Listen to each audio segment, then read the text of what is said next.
May 10th, 2025. Welcome to This Week in Waukesha, the podcast series. And for our regular listeners, this is kind of a special. We've done two sets of podcasts this week, so timing may be a little bit out of sync, but um, appreciate Max and I both need the 17th off. Max is graduating that day and has a big project to work on to further his broadcasting career. And then, of course, I will be participating in the Food Pantry's annual breakfast club, their big fundraiser, and really proud to be a part of that as a board member of the Food Pantry. It was a very historic week, both locally and internationally, and it all started on Thursday morning when State Assemblyman Scott Allen, who represents most of Waukesha in the State House, announced his candidacy for the mayor of Waukesha.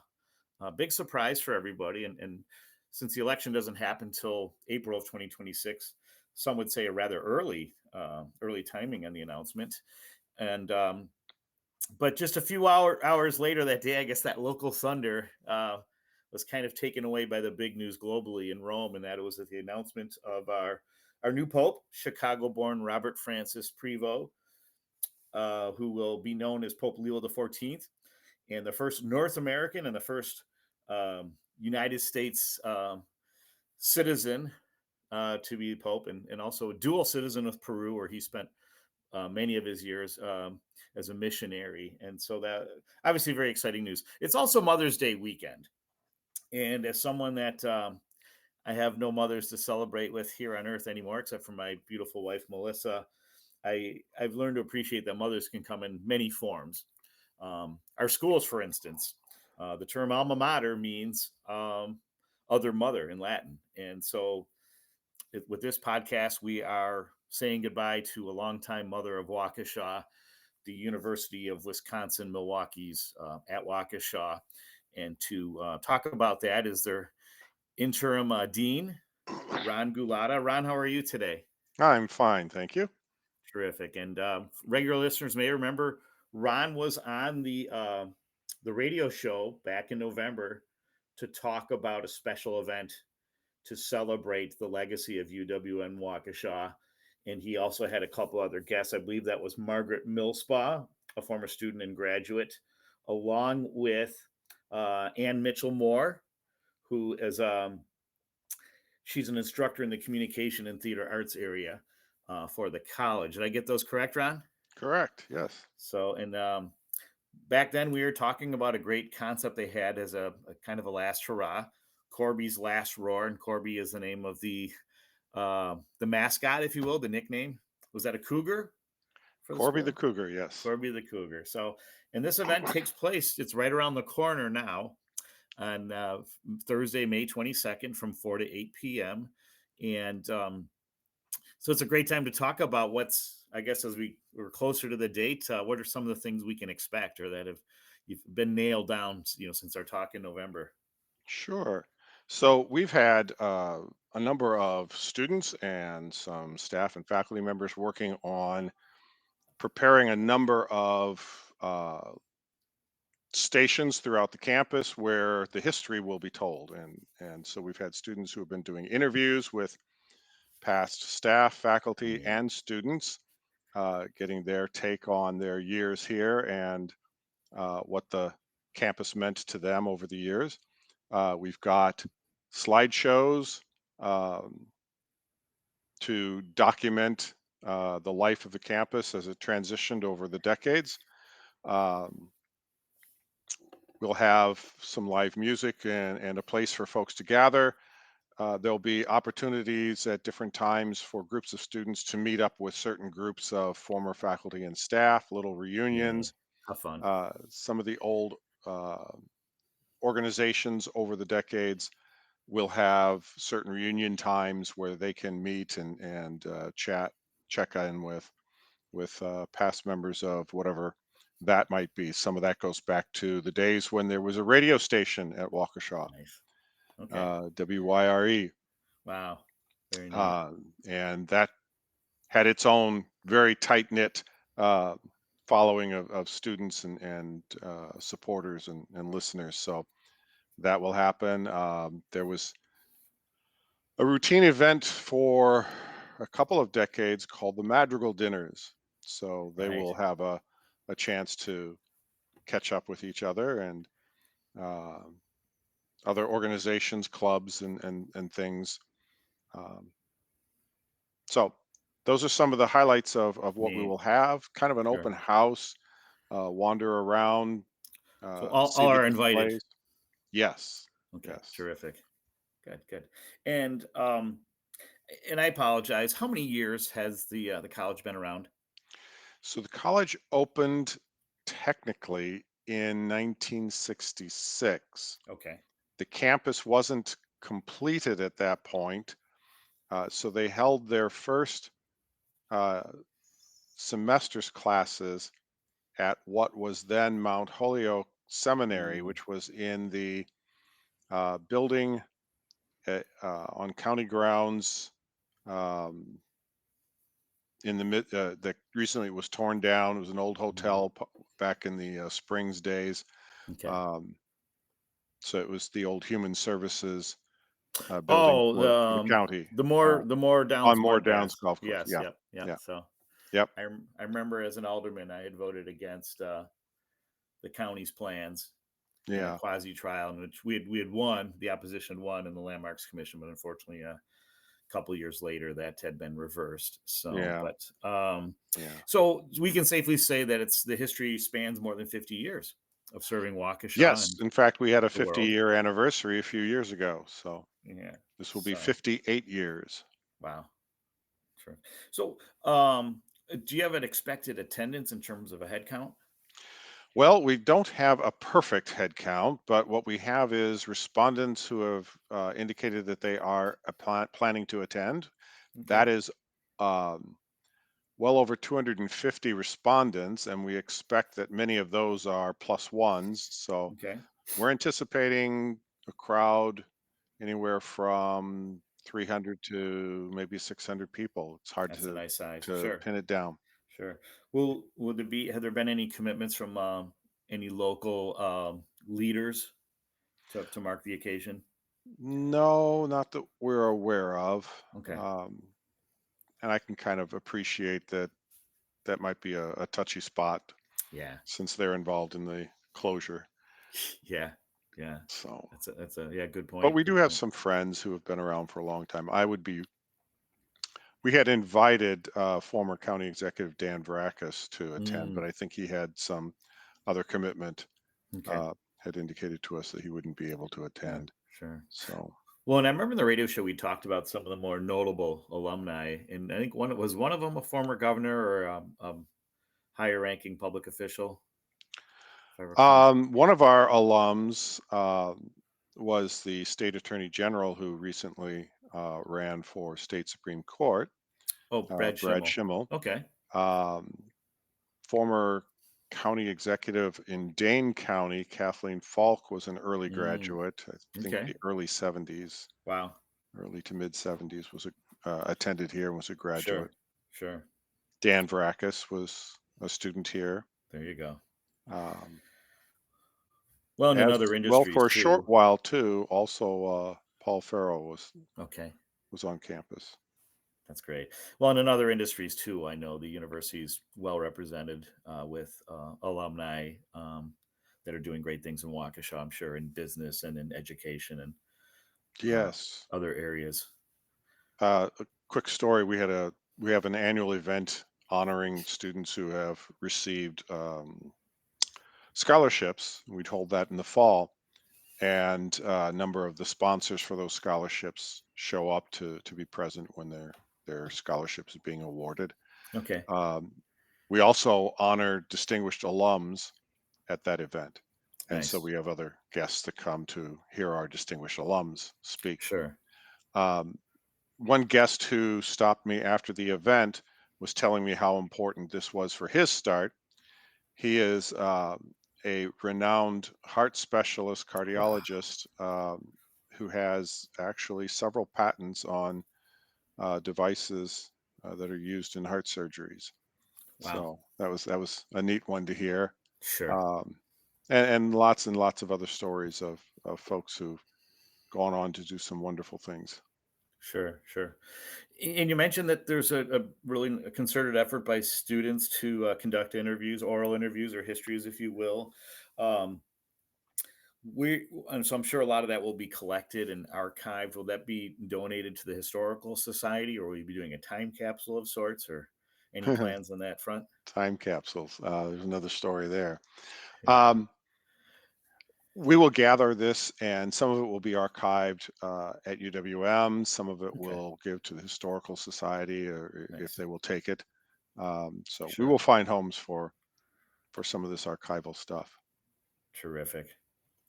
Yeah, and I remember one of the nicknames from one of our callers was the Harvard on the Hill, and I thought that was a great name. Not so sure about that. Um, I I've heard it used on occasions, but um, Sure. we've also often were referred to as the high school on the hill. So on the derogatory end, on the other side. Well, So sure. sort of But depends. because essentially it's a 2-year program, right? For like Hmm. you can get associate's degrees, and I am of the belief that 2-year junior colleges trades are the best things ever invented. Hmm. When you consider economics and affordability, when you Definitely. consider a lot of students that clearly don't have a plan after high school and are still and just really unsure that this helps them Hmm. continue, and a lot of them end up being pointed in the right direction, after completing Yes. that. So I think it's in my view, it's a big loss for this community. I know we have Yeah. WCTC, and I would believe that there's a lot more technical focus on the curriculum or the programs there, whereas your school, UWM Waukesha, offered more, I guess, in the liberal arts or the humanities Hmm. or and those are important too, no matter what you Hmm. know how anybody frames that.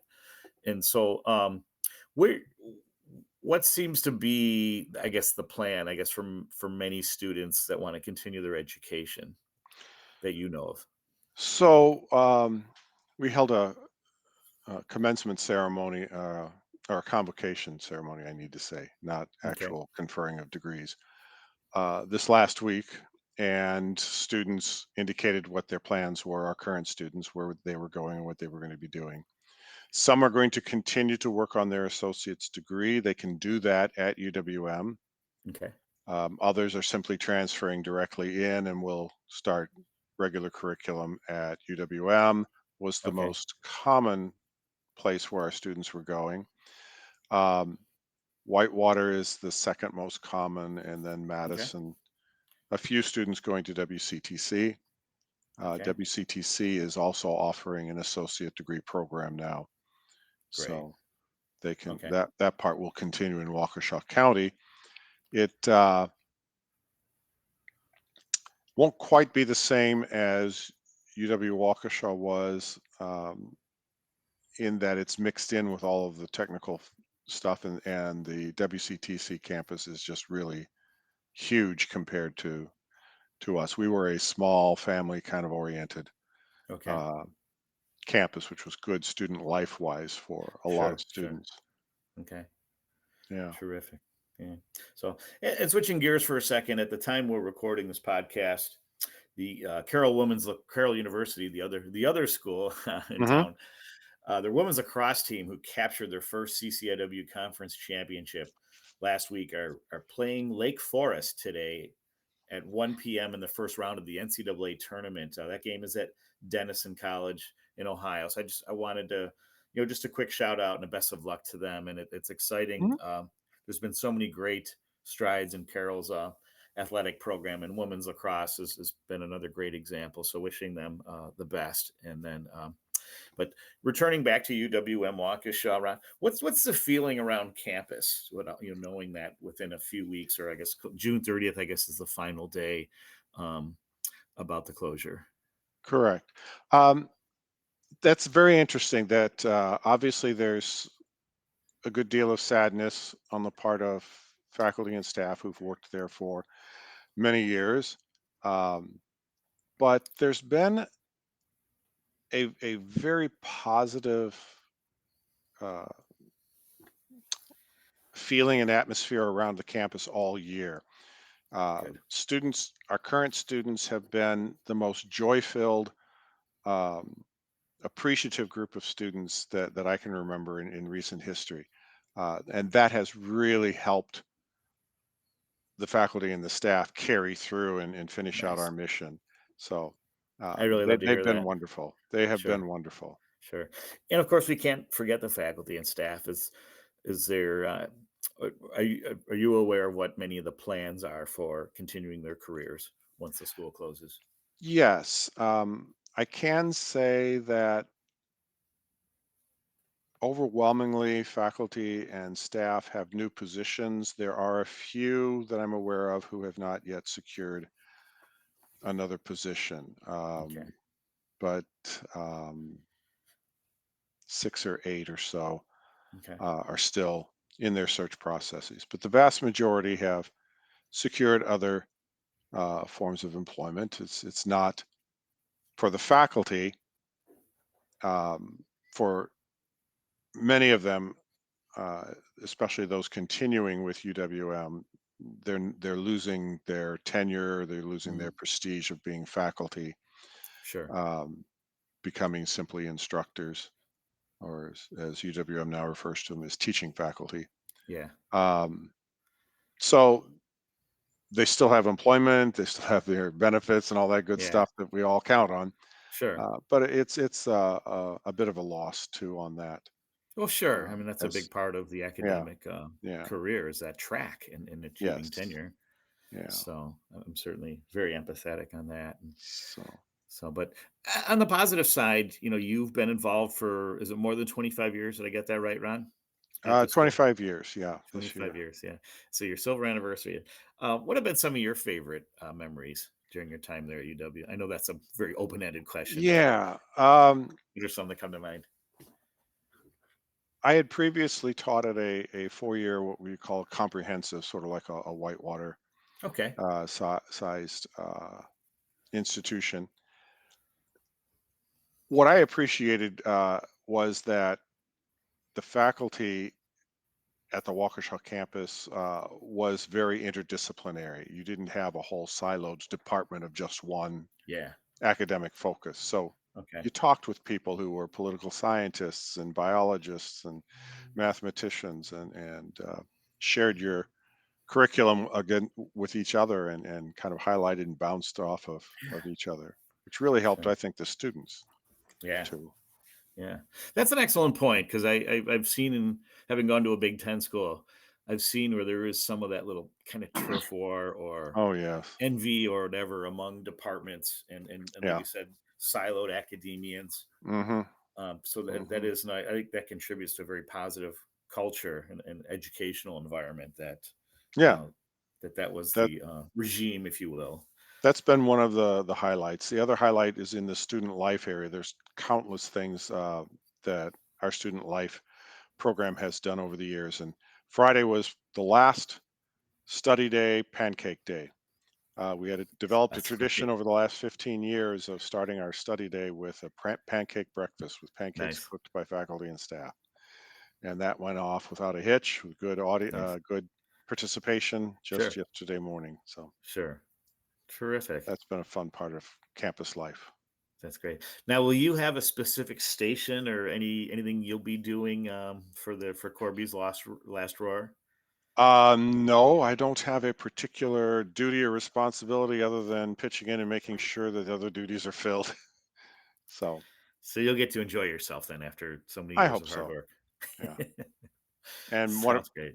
one duty that I do have is leading some toasts and dedications to the campus. So, Which I know from personal experience, you're well versed for that. well, thanks. So, Ron, I know we have less than a minute left in this first podcast, and Hmm. I'm grateful that you're sticking around. We're going to do a second, a more a shorter one, but we're really excited to continue this conversation and share these memories of the impactful legacy I believe that UWM Waukesha has had on our community, and I'm sure has also made an impact statewide and even worldwide with when you mentioned some of the distinguished Hmm. alumni and their contributions. So I invite everyone to stick around for part two of this week in Waukesha with uh, Professor Ron Gulotta, interim dean. Is that the appropriate Sure, title? Sure, of sure. UWM Waukesha. And thank you for spending some time with us, and stick around for part two of This Week in Waukesha, May 10th, 2025. And I want to thank Max again, my extraordinary producer, and all of you for being a part of this celebration of fine education in our beloved city of Waukesha.